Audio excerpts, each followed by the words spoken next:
இன்னைக்கு நம்ம கிச்சன்ல பூரியும் அதுக்கு சைடிஷா மசாலும் பண்ண போறோம். ரொம்ப சிம்பிளா ரொம்ப காலையில ரொம்ப சீக்கிரமா செய்யக்கூடிய ஒரு ரெசிபி இது. அது எப்படி பண்ணலாம் அப்படின்றத பார்க்கலாம். முதல்ல பூரிக்கு மாவு பிசைஞ்சு வச்சுக்கலாம். மாவில் தேவையான உப்பு சேர்த்துக்கலாம். உப்பு போட்டு கலந்து விட்டுட்டு அதுக்கப்புறமா தண்ணி ஊற்றிக்கலாம். இல்லைன்னா உப்பு வந்து ஒரே இடத்துல நின்றுக்கும்.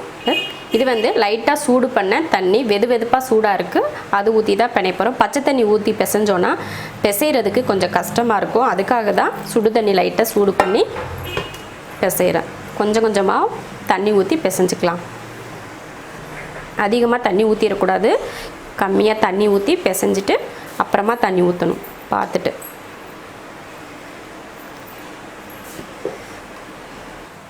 மாவு நல்லா சாஃப்டாக பிசைஞ்சாச்சு. ரொம்ப நேரம் பூரிக்கு ஊற தேவையில்லை. கொஞ்சம் ஒரு 5 நிமிஷம் வரைக்கும் இருக்கட்டும். நம்ம தாளிக்கிற வரைக்கும் இருக்கட்டும். அதுக்கப்புறமா நம்ம பூரி செஞ்சுக்கலாம். இப்போ பூரி மசாலா ரெடி பண்ணிக்கலாம். பூரி மசாலா செய்கிறதுக்கு எண்ணெய் ஊற்றிருக்கேன். எண்ணெய் காஞ்சதுமே 1 ஸ்பூன் சோம்பு, கடுகெல்லாம் போடக்கூடாது, சோம்பு மட்டும்தான் போடணும். 2 பெரிய வெங்காயம்,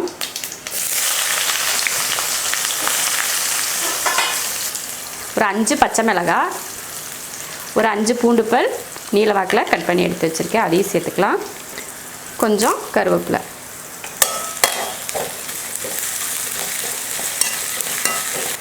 பூரி மசாலுக்கு வந்து வெங்காயம் வந்து ரொம்ப கருகிற அளவுக்கு வதக்கக்கூடாது. இந்த அளவுக்கு வதக்கினா போதும்.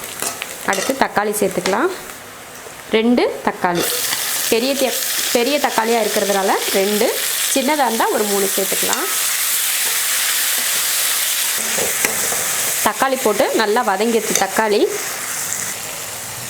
இதில் ஒரு 1/2 ஸ்பூன் இஞ்சி பூண்டு பேஸ்ட்டு சேர்த்துக்கிறேன்.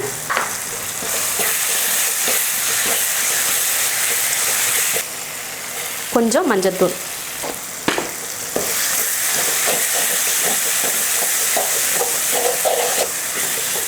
இஞ்சி பூண்டோட பச்சை வாடை போகிற வரைக்கும் வதக்கிட்டு இப்போ உருளைக்கிழங்கு சேர்த்துக்கலாம். 1/2 கிலோ உருளைக்கிழங்கு வேக வச்சு மசிச்சு எடுத்துருக்கேன், அதை இதில் சேர்த்துடலாம். தேவையான உப்பு. இப்போ இதை கலந்து விட்டுறலாம்.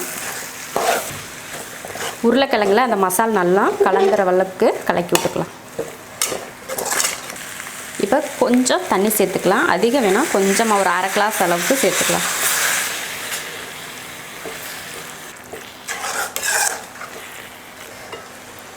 மல்லித்தலை,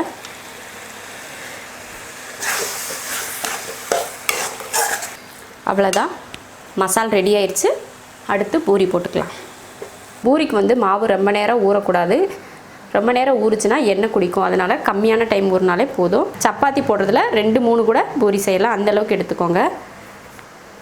மாவில் தொட்டுட்டு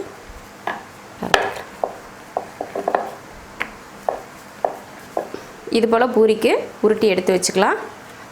நம்ம சப்பாத்திக்கெலாம் ஒவ்வொரு சப்பாத்தியாக போட்டு எடுக்கிறதுக்கு வேகிறதுக்கு கொஞ்சம் டைம் எடுக்கும்.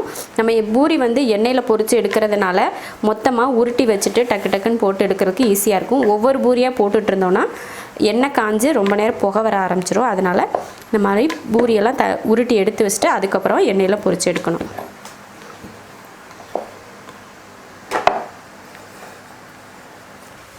எண்ணெய் காஞ்சிருச்சு.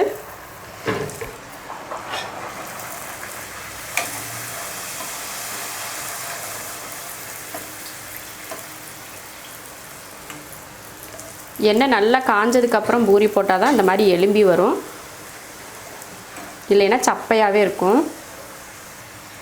அதே மாதிரி மாவை ரொம்ப நேரம் ஊற வச்சிடாதீங்க. ஊற வச்சாலும் ரொம்ப எண்ணெய் குடிச்சிரும்.